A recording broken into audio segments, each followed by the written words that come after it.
Buenos días, mis hermanos.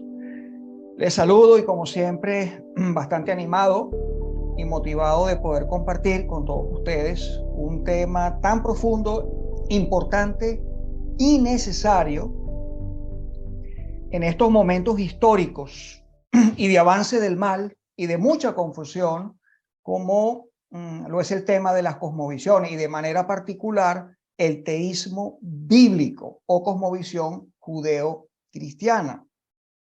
Seguimos hoy con nuestro estudio introductorio de la cosmovisión bíblica y no quiero que perdamos de vista una de las premisas básicas que hemos anunciado desde el principio que empezamos a estudiar, y es el hecho de que el cristianismo es una cosmovisión, es una visión total del mundo, es una fe integral que lo abarca todo.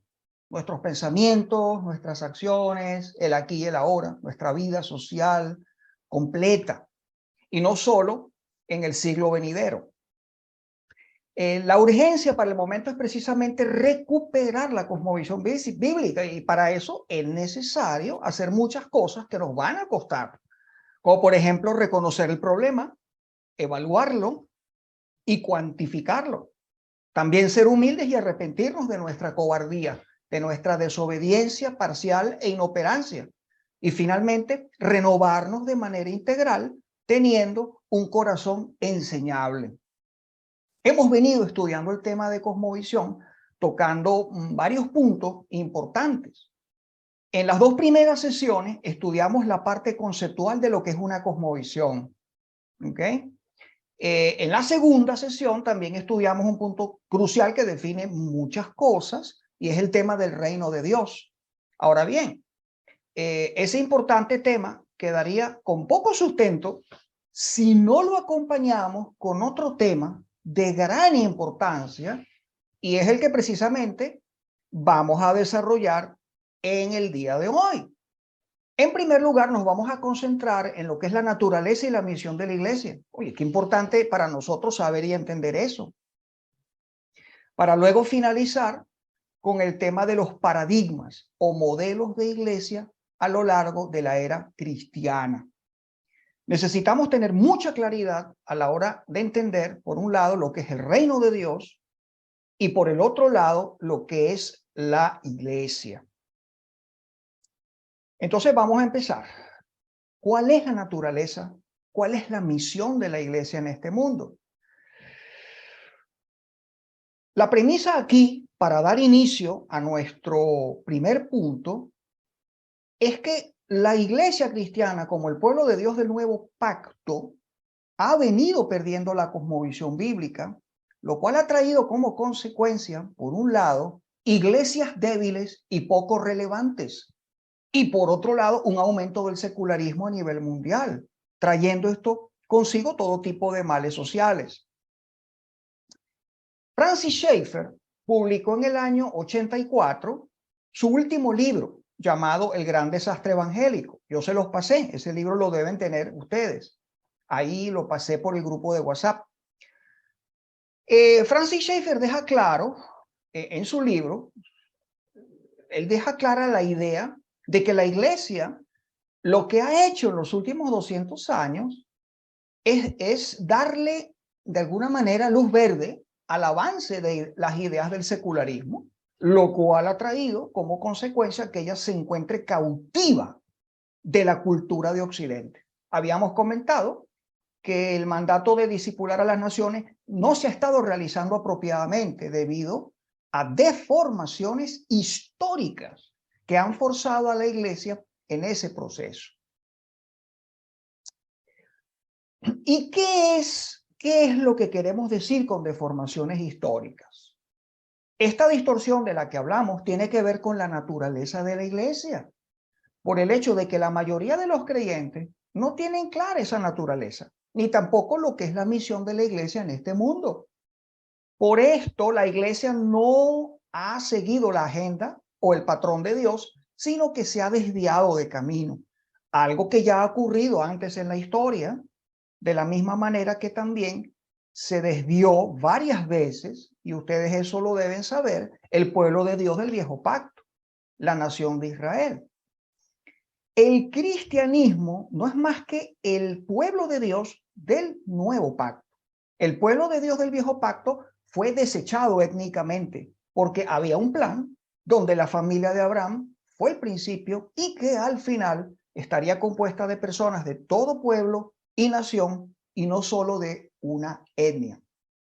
Se supone que el Israel del viejo pacto debió entender eso y tener una actitud hacia las demás naciones basada en la extensión del conocimiento de Dios, en la extensión del reino de Dios, y no buscar tan solo la gloria de la nación de Israel, lo cual fue su gran error y por eso fue desechado.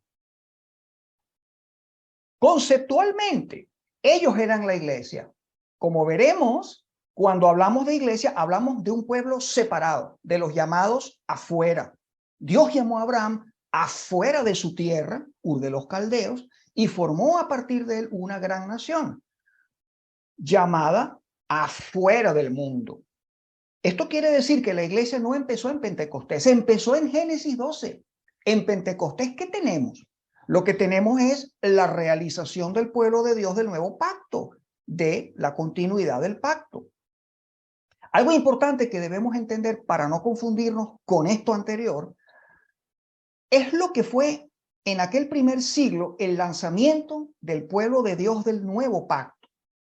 No el lanzamiento de la iglesia como institución. Óigase bien, lo voy a volver a repetir, para no confundirnos con lo anterior que dije.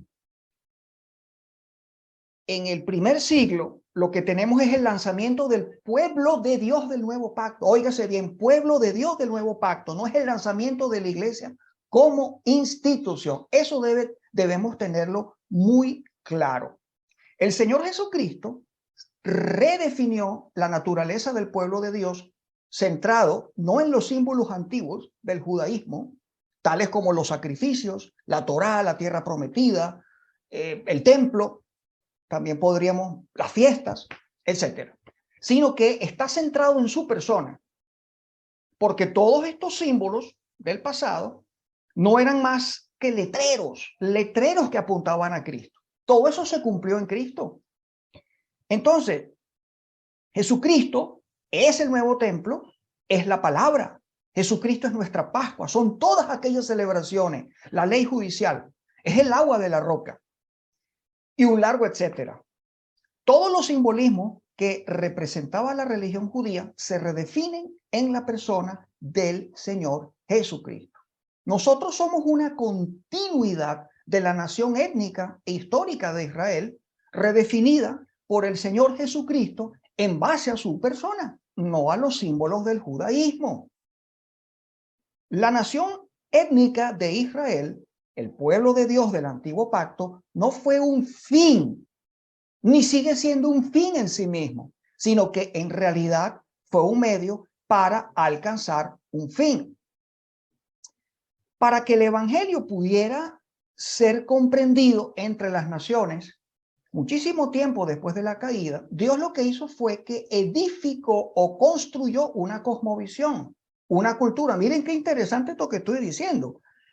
Él edificó una cosmovisión, una cultura. ¿Cuál? La hebrea, para que conceptos tales como los de Dios, la creación, el pecado, la caída, la salvación, pueblo de Dios, esos conceptos tuvieran su significado bíblico correcto.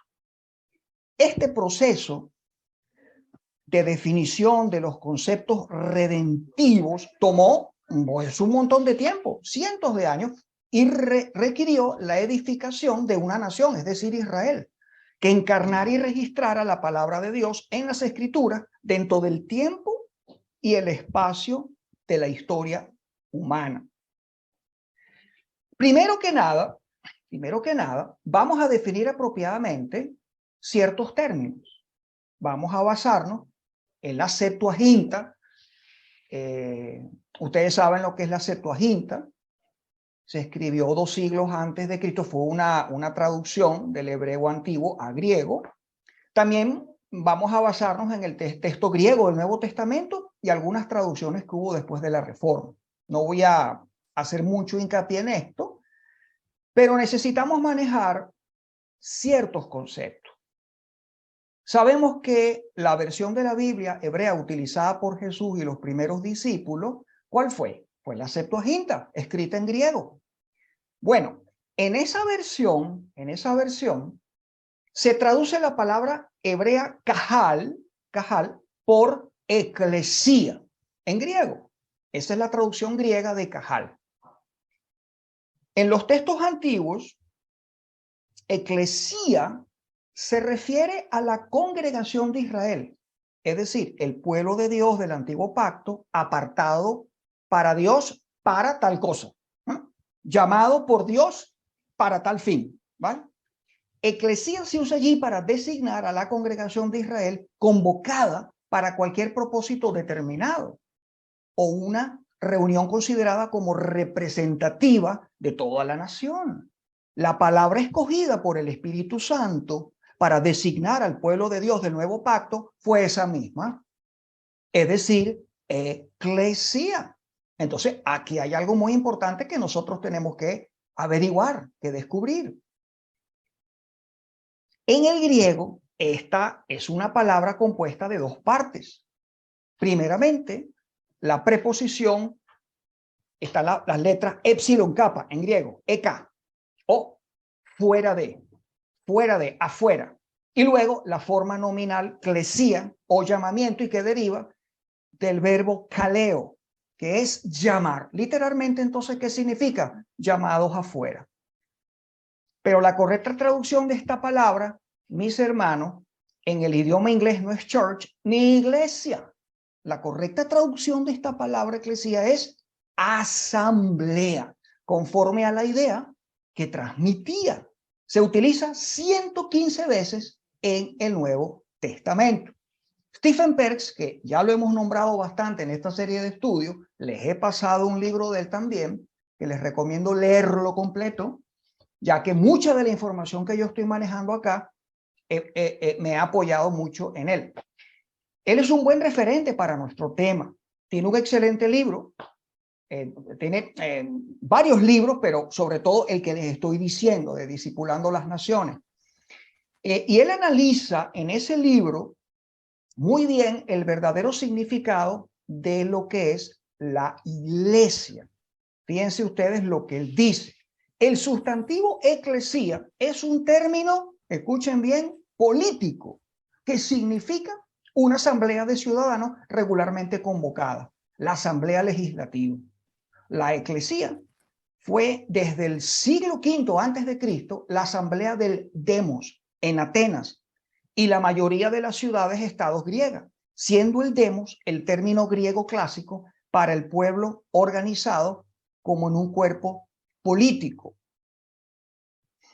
En su uso del término eclesía, por lo tanto, el Nuevo Testamento enfatiza no solo que los miembros del cuerpo de Cristo son llamados a salir del mundo de pecado e incredulidad, sino también que están llamados a participar en una nueva política, en una nueva comunidad o sociedad, con su propio distintivo de orden social y que es el reino de Dios. Los miembros de la Asamblea de Jesucristo, su eclesía, constituyen una nación santa bajo un solo Señor que es soberano sobre toda la vida. Al afirmar a Cristo como Señor, por lo tanto, los cristianos declaran lealtad a un nuevo rey, cuya jurisdicción es total y cuya ley ha de regir todos los pensamientos humanos, acciones y relaciones con todas las demás personas y cosas. La palabra eclesía es un término político, no un término de culto. Es decir, no es un término que denote la reunión de un grupo de personas unidas por su devoción a una deidad particular y el mantenimiento y promoción de su culto. Había muchas palabras, y escuchen, esto es bien interesante, había muchas palabras disponibles en la literatura griega clásica para denotar tales grupos de culto en la cultura, y que los autores del Nuevo Testamento podrían haber usado para identificar la asamblea de cristianos, principalmente como un grupo de culto dedicado a mantener el culto a Jesús. Pero el Nuevo Testamento escrito por hombres bajo la inspiración del Espíritu Santo, no usaron esas otras palabras que hay en el griego para las asambleas o eclesías de los cristianos.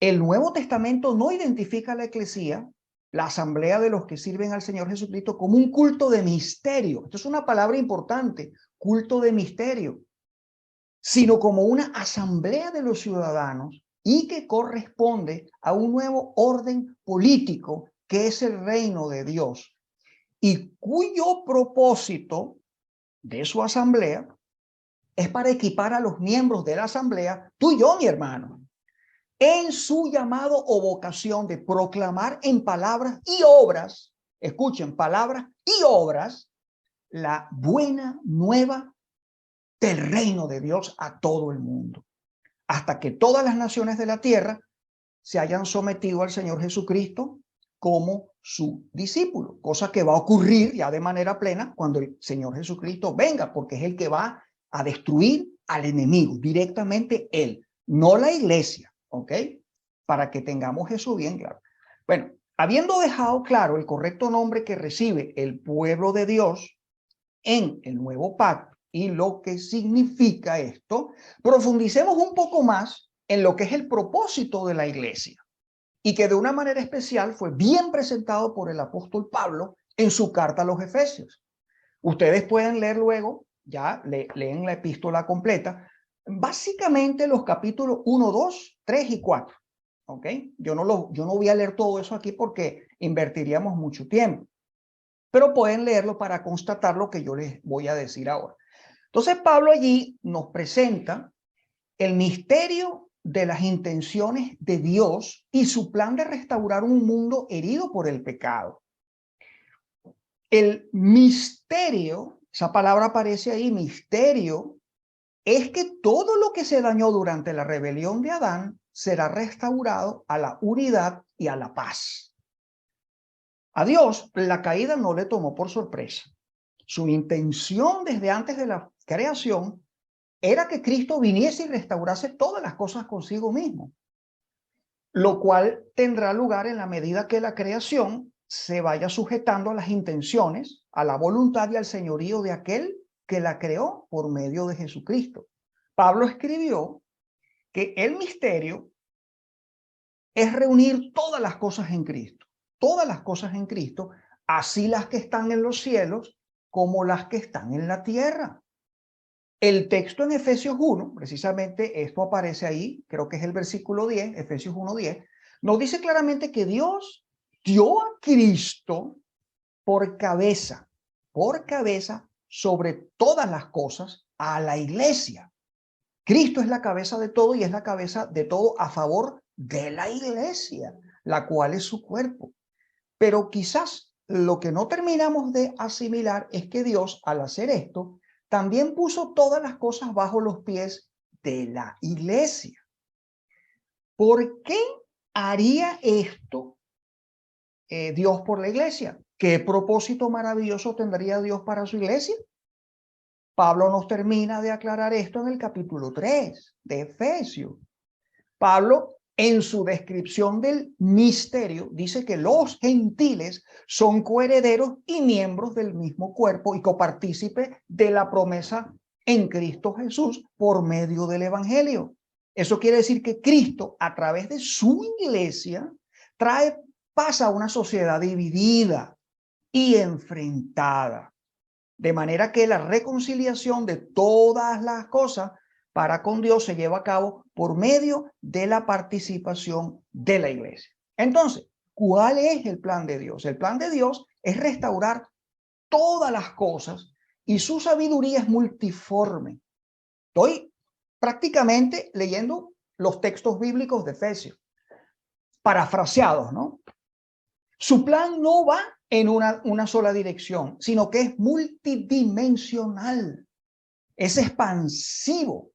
Su agenda no es tan solo espiritual, como hemos visto en el cristianismo dualista de nuestros tiempos, sino que incluye la restauración de todo lo que se rompió en la caída. Tenemos que entender esto, es sumamente importante. Dios escogió a la iglesia para ser el instrumento a través del cual Él llevara a cabo su propósito, es decir, el de la restauración de todas las cosas. Además, el hecho de que Cristo todo lo llena en todo, implica mucho para su iglesia. Si Cristo llena todo respecto de la vida en la sociedad, entonces la iglesia debe, en forma creativa, penetrar todo aspecto de su sociedad con la agenda de Dios para sanar el quebrantamiento. Las personas de la iglesia deben llegar a los individuos, a familias y a la vida comunitaria. El cuerpo de Cristo debe demostrar las intenciones y la habilidad de Dios de restaurar todas las cosas consigo mismo.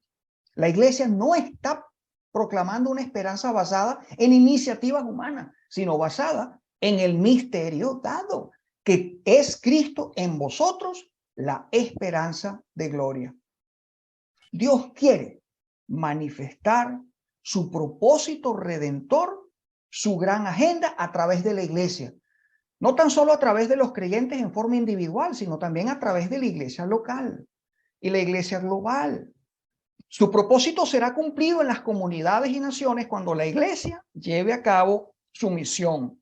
Por lo tanto, para la transformación de una sociedad, la iglesia es mucho más importante que el presidente de una nación, sus legisladores o sus líderes empresariales. La institución principal y más estratégica designada por Dios para llevar a cabo su gran agenda no es una institución en las esferas políticas o económicas, sino que es la iglesia.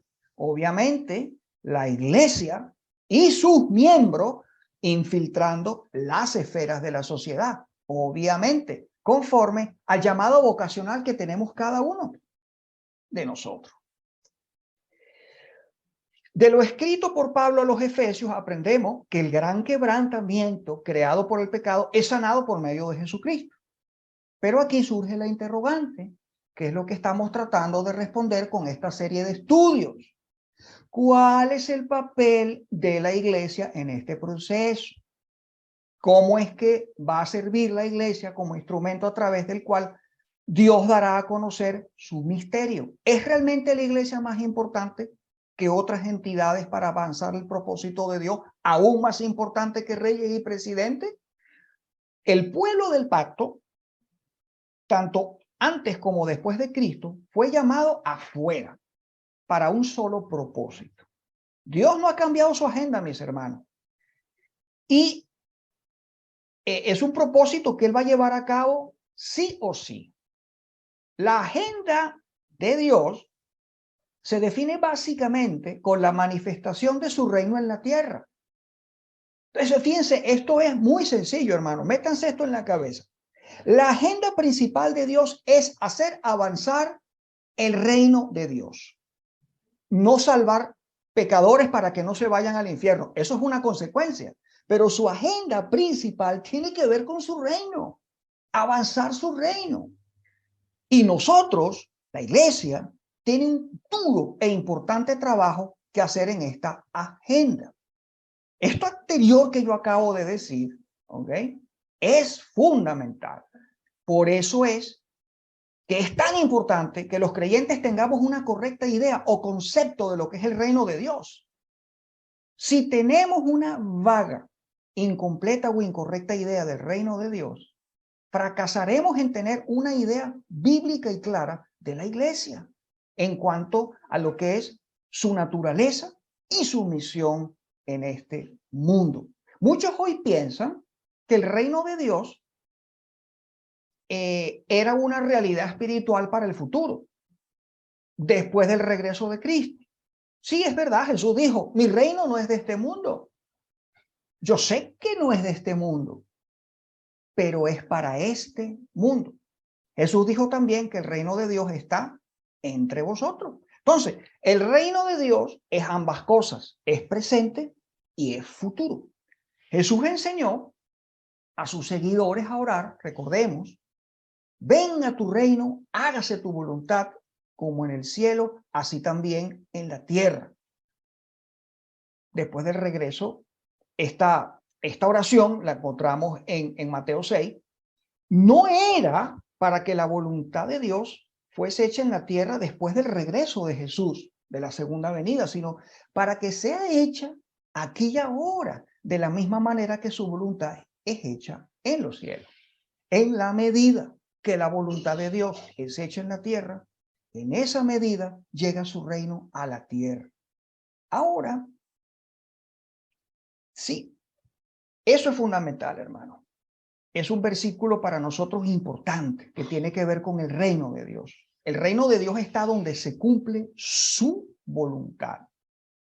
Es precisamente esa equivocada creencia en un reino que es solo para el futuro la que impidió que las iglesias desarrollaran un gran interés por la restauración de todas las cosas en el presente y así hasta el día de hoy.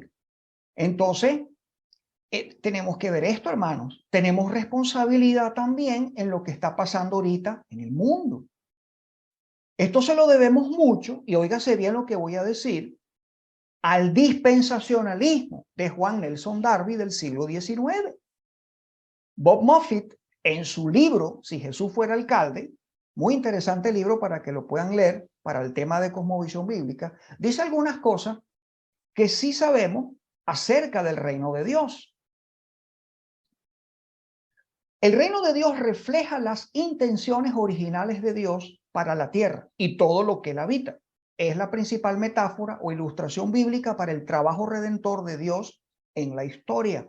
El pecado interrumpió la manifestación de esas intenciones, pero el plan de Dios es el restablecerlas plenamente.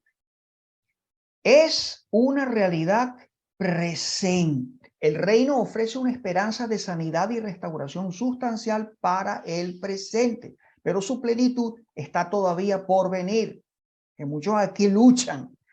Hermano, el sí, pero todavía no. El reino está presente, pero todavía no está consumado. Y vivimos en ese interín, en esa zona de tensión. Dios llama a su pueblo a ser una expresión presente del reino futuro de Cristo. Eso es lo que nos toca. Hemos sido adoptados en su familia y por lo tanto hemos entrado en el reino de Dios. El reino de Dios avanza a medida que se lleva a cabo la voluntad de Dios. Cuando como individuos vivimos conforme a sus intenciones y discipulamos a otros y discipulamos a las naciones a hacer lo mismo. La iglesia local es el agente clave y visible de Dios para esta agenda en la tierra. Cuando el rey reina en nosotros, tenemos el privilegio de llevar su sanidad a otros. Como podemos ir viendo, el reino de Dios está por encima de la iglesia. La iglesia, es decir, el pueblo de Dios del nuevo pacto, somos sirvientes del rey y su reino. La iglesia no es el centro. La iglesia no es sinónimo del reino de Dios. No es.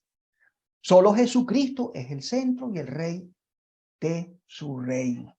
Su reino está presente para traer vida abundante a todo el que crea. En el Evangelio de Juan, salvación y vida abundante son sinónimos del concepto reino de Dios que aparece en los evangelios sinópticos. La implicación práctica de este concepto es que ahora la labor del discípulo de Cristo es testificar, produciendo la transformación del reino en todas las esferas e instituciones sociales. Óigase bien esto, resistiendo a la maldad, tú y yo, mi hermano, resistiendo a la injusticia y a la corrupción y produciendo una pequeña porción, tú y yo, mi hermano, debemos producir una pequeña porción de ese concepto hebreo de shalom, del reino de Dios, como anuncio de su gran consumación al final en la segunda venida de Jesucristo. Si los creyentes somos muchos, además de resistencia, también podemos producir reforma de los sistemas sociales y de las instituciones de una nación. Alguien diría, no, mi hermano, esa no es la función de la iglesia. ¿Y cómo sí pasó en el siglo XVI con la reforma protestante? ¿Cómo otras naciones sí se vieron beneficiadas por el evangelio del reino? Y ahora nosotros decimos, no, eso no nos toca a nosotros. Eso le toca al gobierno, a los políticos, a las instituciones sociales. No, mi hermano, completamente no. el papel que tiene la iglesia para la transformación cultural, la transformación de la cultura de las naciones es enorme, es enorme. Fíjense cómo como iglesia y reino de Dios están, no son lo mismo, pero están estrechamente relacionados. Pero cuidado, lo repito, no es lo mismo. Analicen bien lo que es la agenda de Dios para la restauración de todas las cosas y lo que a la iglesia le toca hacer.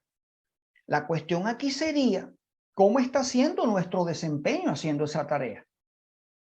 La pregunta no es si nosotros somos salvos o no.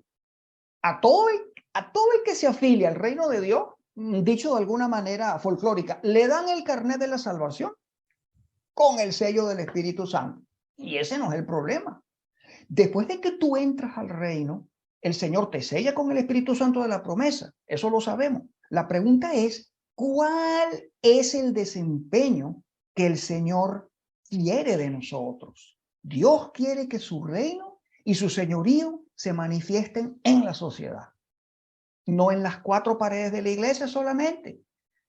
Hay que ver entonces qué nivel de desempeño estamos haciendo tú y yo.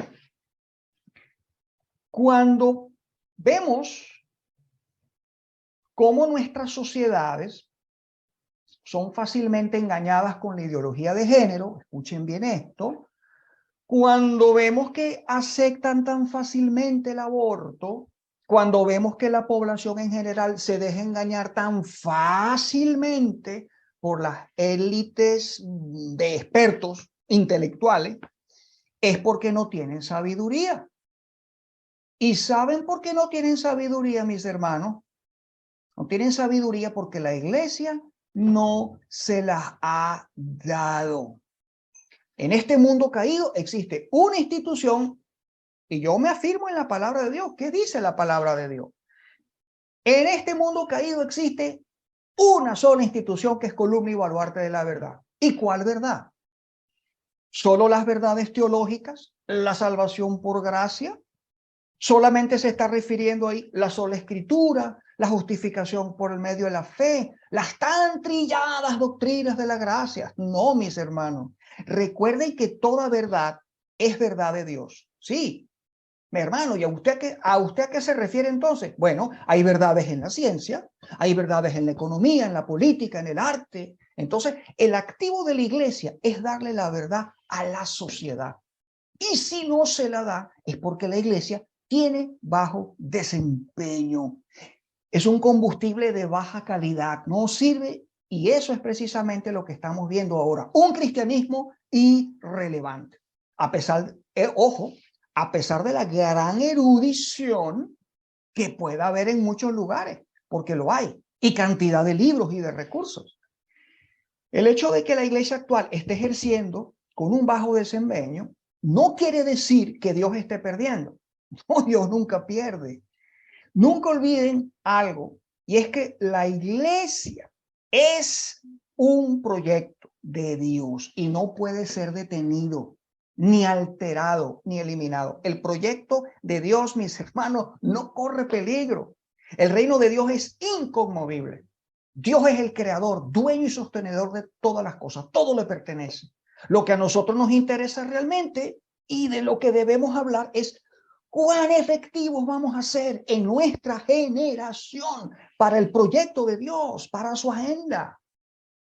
Hablando de agenda, no perdamos nunca de vista la agenda de Dios y la de Jesús. Una típica pregunta que se le hace a los nuevos creyentes en las iglesias es, ¿por qué Jesús derramó su sangre? Muchas veces las preguntas típicas de membresía, ¿no? Jesús derramó su sangre para salvar nuestras almas. Vale, perfectamente de acuerdo, sí, eso es correcto. Pero ¿para qué más derramó su sangre? Bueno, Él derramó su sangre para que fuésemos redimidos y que al morir pudiésemos ir al cielo y tener vida eterna. Magnífico, excelente, eso es correcto. Pero ¿para qué más Jesús derramó su sangre? Como vemos, la gran mayoría se enfocan en el aspecto espiritual del propósito redentor de Dios y frecuentemente no tienen otra respuesta. quedamos cortos. Un poderoso texto nos puede ayudar y que ya lo hemos mencionado antes. Es Colosenses capítulo 1, los versículos del 15 al 20. Y ahora yo me pregunto, hermano, ¿qué parte de este texto no terminamos de entender? Versículo 15. Él es la imagen del Dios invisible, el primogénito de toda creación, porque en él fueron creadas todas las cosas, las que hay en los cielos y las que hay en la tierra, visibles e invisibles, sean tronos, sean dominios, sean principados, sean potestades. Todo fue creado por medio de él y para él, y él es antes de todas las cosas, y todas las cosas en él subsisten. Y él es la cabeza del cuerpo que es la iglesia, el que es el principio, el primogénito de entre los muertos, para que en todo tenga preeminencia, por cuanto agradó al Padre que en él habitase toda plenitud, y por medio de reconciliar consigo todas las cosas, así las que están en la tierra como las que están en los cielos, haciendo la paz mediante la sangre en su cruz. Pablo aquí hace un interesante énfasis y vemos que 8 veces nos recuerda que la agenda de Dios es tan grande como para incluir toda su creación. La sangre de Jesús fue derramada para la restauración de todas las cosas, ya que todas las cosas fueron dañadas con la caída. Pero Dios ama su creación y quiere reconciliar todas las cosas. Yo no veo ningún problema con eso. Eso está en la Biblia. Muy pocas iglesias capacitan a su gente para la restauración de todas las cosas. Algunas, mejor dicho, la gran mayoría se concentran en la salvación espiritual, lo cual sí, ciertamente es el comienzo de la restauración. Otras iglesias se concentran en reformas físicas y sociales y descuidan la regeneración espiritual. Pero la iglesia tiene que entrenar a los creyentes para que representen toda la agenda de Dios y para traer toda la creación bajo el señorío de Cristo. Hermano, nuevamente, escucha bien con atención. Dios ha colocado a los creyentes, te ha colocado a ti y a mí, a todos nosotros, en diferentes esferas, las cuales podemos influir y cambiar de muchas maneras, tales como nuestros matrimonios, nuestra familia, nuestros hogares, nuestras comunidades, escuelas, sitios de trabajo, oficina, el campo, el mercado, grupos de amistades, de intereses comunes, por ejemplo, sociedades enteras, el gobierno, el medio ambiente, son muchas las esferas. La iglesia debe capacitar y motivar, escuchen, capacitar y motivar a su gente, a los que se sientan en los bancos, para impactar sus propias esferas de influencia y cooperar así con el gran propósito de Dios para el mundo. ¿Cuál es el gran propósito de Dios para el mundo? Restaurar todas las cosas. Cuando una iglesia discipula con un entendimiento de lo que significa todas las cosas, equipa a su gente para poner sus círculos de influencia bajo el señorío de Cristo. La iglesia, vista como el conjunto de creyentes que componen a las iglesias locales, son una extensión del ministerio del Señor Jesucristo en cada época de la historia. Por eso es que tenemos un texto como Hechos 1:8, donde Jesucristo le dice a sus discípulos que ellos le serían a él testigos. Y en Primera de Pedro 2:9 dice que nosotros los creyentes somos ¿qué? Real sacerdocio, nación santa, pueblo adquirido por Dios. ¿Para qué? Para que anunciemos las virtudes de aquel que nos llamó de las tinieblas a su luz admirable. ¿Qué quiere decir esto? Quiere decir que la iglesia es un modelo o agente de demostración y comunicación del evangelio del reino de Dios a todas las culturas, en todas las épocas históricas en que dure el proceso de Dios administrando el tiempo de la creación. Ese me seréis testigos es de forma resumida la misión de la iglesia. Tú y yo estamos llamados para ser testigos de Cristo y de su reino. Cuando se dice ser testigo, entonces aquí viene otra dificultad. Bueno, ¿y qué quiere decir eso? No se refiere solo a algo verbal. Es en términos del carácter también.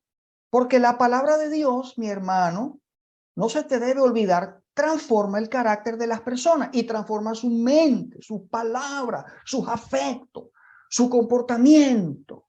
Además de transformar todos los productos culturales de lo que esa persona realiza, también se transforma. Los creyentes son testigos ¿de qué? De la liberación divina. No obstante, ser testigo no significa vivir en un plano espiritual, en una nube etérea, apartado de la realidad cotidiana. Dar testimonio de la soberanía de Cristo es entablar una lucha, de verdad, una verdadera lucha contra Satanás, que desea retener este mundo en la esclavitud y la ruina. Entonces, la naturaleza de la iglesia no es la institución como tal, sino de lo que ella está formada. ¿Sí? Esa es la naturaleza de la iglesia, de lo que ella está formada, es decir, por cada uno de los creyentes que son testigos del reino de Dios en este mundo. Dentro de la creación caída, encontramos en la iglesia creyentes regenerados y profesantes. También, por un lado, ¿no? Creyentes regenerados y por el otro solamente profesantes no regenerados. Esa mezcla se mantiene en toda la iglesia local. En cualquier iglesia local tenemos esa mezcla. Por eso no podemos decir que la iglesia local es el reino de Dios y que el mundo de afuera es donde está el pecado y la caída. Nosotros, la gran ciudad murallada, somos el reino de Dios y de las puertas de la iglesia para afuera, eso es el infierno. Así pensaba el catolicismo romano durante toda la Edad Media y todavía en su teología sigue formulando esto. Y por desgracia es algo que ha heredado el protestantismo. Por eso los templos católicos son como son por fuera y por dentro, porque ellos lo ven como el reino de Dios. En una forma resumida, y como decía el hermano Luis Sena, se puede decir que desde una cosmovisión bíblica, la identidad fundamental de la iglesia, ese es nuestro tema ahora, mis hermanos, naturaleza y propósito de la iglesia. Entonces, desde una cosmovisión bíblica, acuérdense que estamos hablando de cosmovisión bíblica. ¿Tú quieres recuperar la cosmovisión bíblica? Observa esto, mira este concepto. La identidad fundamental de la iglesia es ser el cuerpo de Cristo en la tierra, Efesios 1:23, con la meta de discipular a las naciones, Mateo 28:19-20, funcionando como testigos, Hechos 1:8, de la presencia del reino de Dios en la tierra mediante los roles de sal de la tierra y luz del mundo, Sermón del Monte. La identidad básica del pueblo de Dios en el nuevo pacto, es decir, la eclesía, es la de reyes y sacerdotes que dan testimonio del reino de Dios. El método diseñado por Dios para alcanzar a todas las familias de la tierra y compartirle las bendiciones presentes del reino de Dios es el discipulado de las naciones. Y cuando hablamos del discipulado de las naciones, siempre pensamos entonces en el texto que está por allá en Mateo 28, que lo hemos usado varias veces, que es también llamado la Gran Comisión. Bueno, en el día de hoy, y a causa de la influencia gnóstica dualista dentro del mundo cristiano y que ha generado una espiritualidad pietista, quizás para algunos es familiar esta palabra, hemos perdido el verdadero sentido y significado de lo que es la Gran Comisión. Eso se ha perdido, mis hermanos. Fíjense, la mayoría ven la Gran Comisión como algo meramente horizontal. Es decir, que vamos por el mundo para salvar almas, para Cristo y plantar iglesias. Es lo que llaman algunos la Gran Comisión griega. La Gran Comisión como tal abarca muchas cosas más, y no es solamente eso. Para poder entender bien la Gran Comisión es necesario analizar varios textos y así poder entender sus diferentes proyecciones. En primer lugar, vamos a analizar la Gran Comisión, ¿sí? En primer lugar, tenemos el texto de Hechos 1:8, donde encontramos la llamada comisión geográfica. y que es la faceta horizontal. Dice el texto, cuando venga el Espíritu Santo sobre ustedes, recibirán poder y serán mis testigos, tanto en Jerusalén como en toda Judea y Samaria y hasta los confines de la tierra. Definitivamente, y como nosotros ya vimos en la parte, no sé si se acuerdan de la difusión de las ideas, el evangelio es geográfico. Las ideas corren, las ideas se desplazan. El evangelio del reino tiene que extenderse por toda la superficie del mundo. Este texto no solo apunta a la extensión geográfica, no, sino que también señala lo que se va a infundir geográficamente. Se trata de ser testigo, ya lo dije anteriormente, lo repito otra vez. Se trata de testificar y obviamente no solamente palabras. Hablar del evangelio también es darle a entender a las personas los valores del reino de Dios por medio de nuestra vida. Es decir, nuestras actitudes, ¿sí? Maneras de hablar, nuestro amor. El mensaje es el mensajero, mis hermanos. El mensaje que tú vas a predicar eres tú mismo. Tu amor, tu paciencia, tu bondad. Somos testigos de una cosmovisión. Métanse eso en la cabeza, hermano. Somos testigos de una cosmovisión. Somos espejos de la gloria de Dios. Y ser testigo tiene que ver más con el carácter, porque la palabra de Dios transforma el carácter de las personas y transforma su mente, sus palabras, sus afectos, transforma su comportamiento, además de transformar, como ya dije más arriba, el producto cultural de todo lo que cada uno de nosotros realiza. Bueno, eso en primer lugar, comisión geográfica. Segundo lugar, hablamos de la comisión demográfica, que es la faceta vertical y que también tratamos en la lección pasada y que tiene que ver con la transformación cultural. El texto base para esta idea entonces es el texto de Mateo 28 y bueno, legalmente parte desde el versículo 18, Mateo 28, 18 al 20. Dice, por tanto, id y haced discípulos a todas las naciones, bautizándolos en el nombre del Padre y del Hijo y del Espíritu Santo, enseñándoles que guarden todas las cosas que os he mandado. Bueno, nosotros estamos plenamente acostumbrados a leer este texto tal como lo encontramos en nuestras versiones contemporáneas. Pero se trata de una traducción un poco confusa y ambigua, ya que nos podría transmitir la idea de que Jesús nos está mandando a poner la atención en personas individuales para que vayamos a ellas y les prediquemos el evangelio de salvación, ya hablamos de eso la vez pasada. Las llevemos a la iglesia y éstas puedan ser bautizadas, aceptadas en la membresía. Ese no es el enfoque de este texto, mis hermanos. El texto original en griego lo deja bien claro. Como podemos ver, aquí está el texto griego. ¿Ok? Lo deja bien claro. Fíjese, la traducción correcta sería discipular naciones. Ahí está el texto en griego. Y no aparecen otras palabras que hoy en día se le agregan y le cambian un poco el sentido a la gran comisión. Ahí dice claramente, discipular naciones, bautizarlas y enseñarles los mandamientos de Jesús. Entonces, ¿qué está pasando aquí? ¿Dónde tiene Jesús? ¿Cuál es la cosmovisión de Jesús? Jesús aquí está viendo naciones cristianizadas. Es su fin último. Aunque sabemos perfectamente que nosotros vamos a tener que tratar personas individuales o grupos de personas. Yo no voy a agarrar un mapa con un país y voy a hacerlo. No, evidentemente hay que hablar con personas. Pero la visión de Jesús que quiere que tú y yo tengamos es naciones cristianizadas.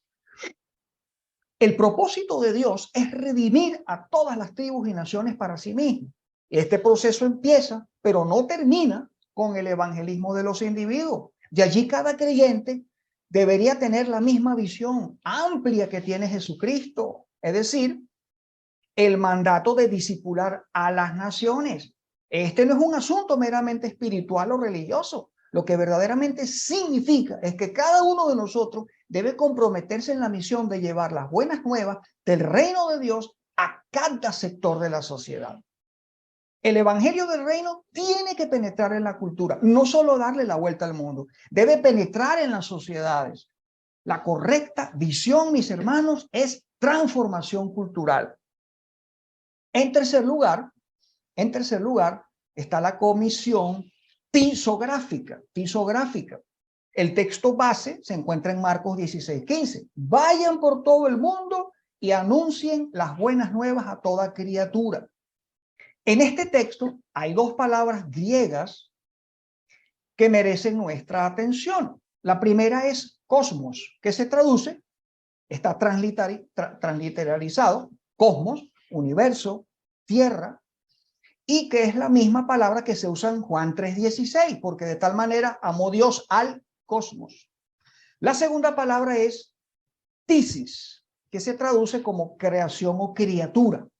Este aspecto de la comisión tiene su raíz en el mandato de la creación que se encuentra en Génesis 1:26, 28, cuando los seres humanos fueron colocados en la tierra para ser los virreyes y mayordomos de la creación, es decir, que abarca todas las cosas. Y volvemos otra vez, nuestro texto, Colosenses 1:20, ahí aprendemos que Cristo murió en la cruz para reconciliar todas las cosas consigo mismo. Entonces llamamos a este aspecto de la Gran Comisión como la cosmovisión tisográfica, porque las buenas noticias del reino de Dios no son solamente para almas, sino que también son para las naciones y para toda la creación. Fíjense entonces cómo la Gran Comisión es mucho más amplia de lo que pensamos y abarca esas tres dimensiones. Un detalle que no quiero dejar de pasar en relación a la misión de la iglesia es el relacionado con la misión de los seres humanos.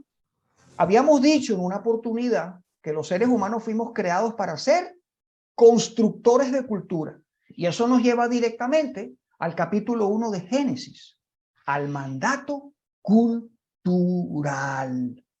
Al mandato cultural. Es muy importante entender este mandato relacional. Yo contigo muchas cosas.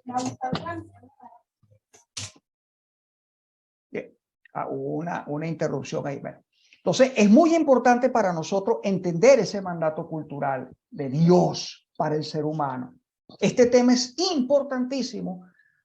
Escuchen bien, entenderlo bíblicamente para poder calibrar una correcta cosmovisión bíblica. El mandato cultural fue el propósito original de Dios cuando al principio creó a los seres humanos.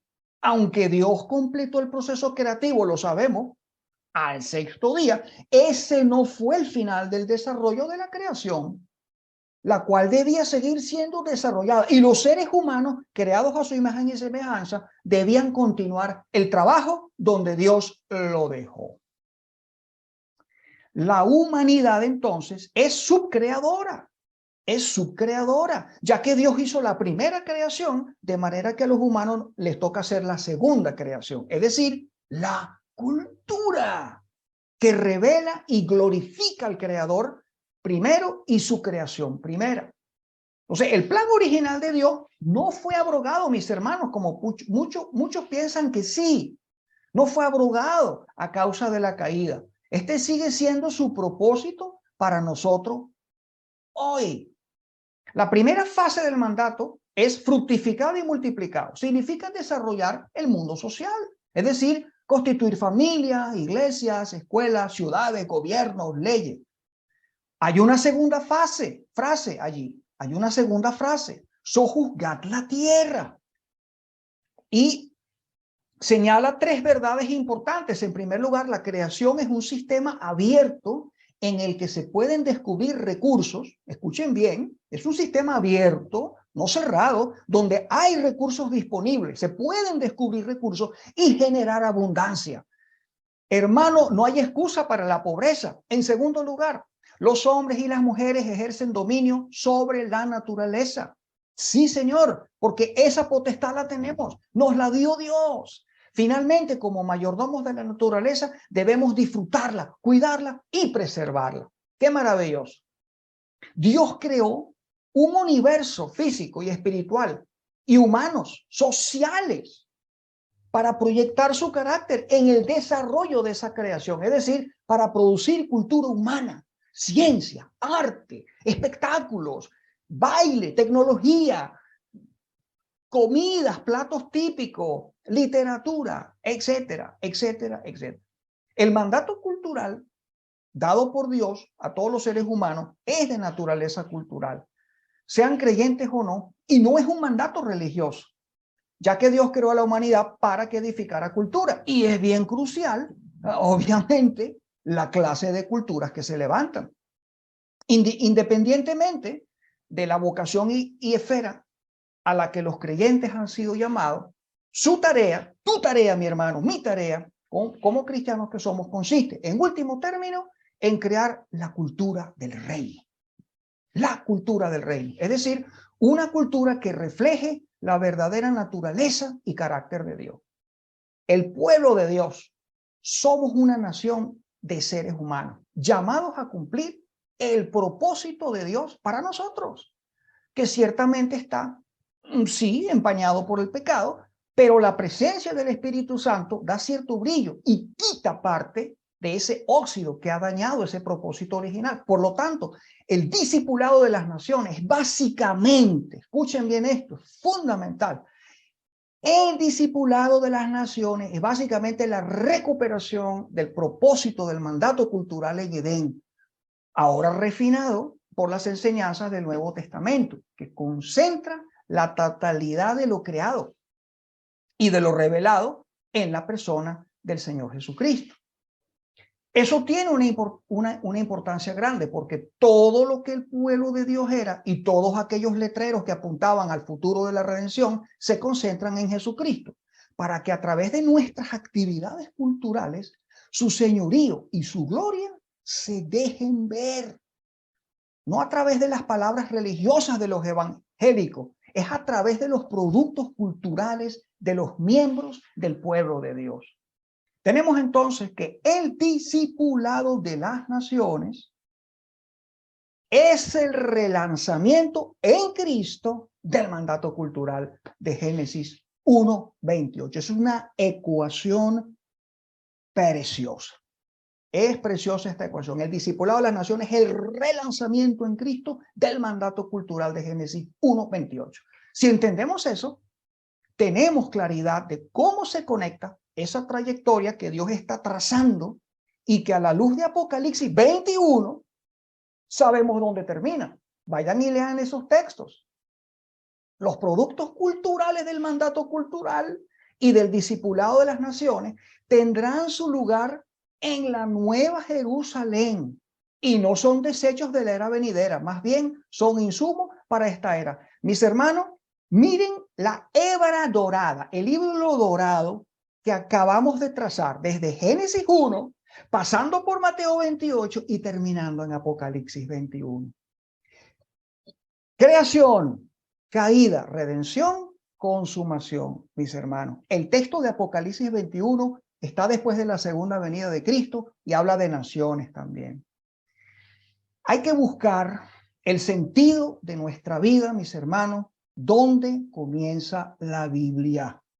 Con la creación, no con la redención. La historia de la creación nos dice que estamos en la tierra para amar a Dios, para servir a los demás, para cultivar responsablemente la tierra y descansar cada 7 días. Bueno, como vemos entonces, la misión de la iglesia es tremenda, tremenda, mucho más grande y gloriosa de lo que nos han enseñado, ¿sí?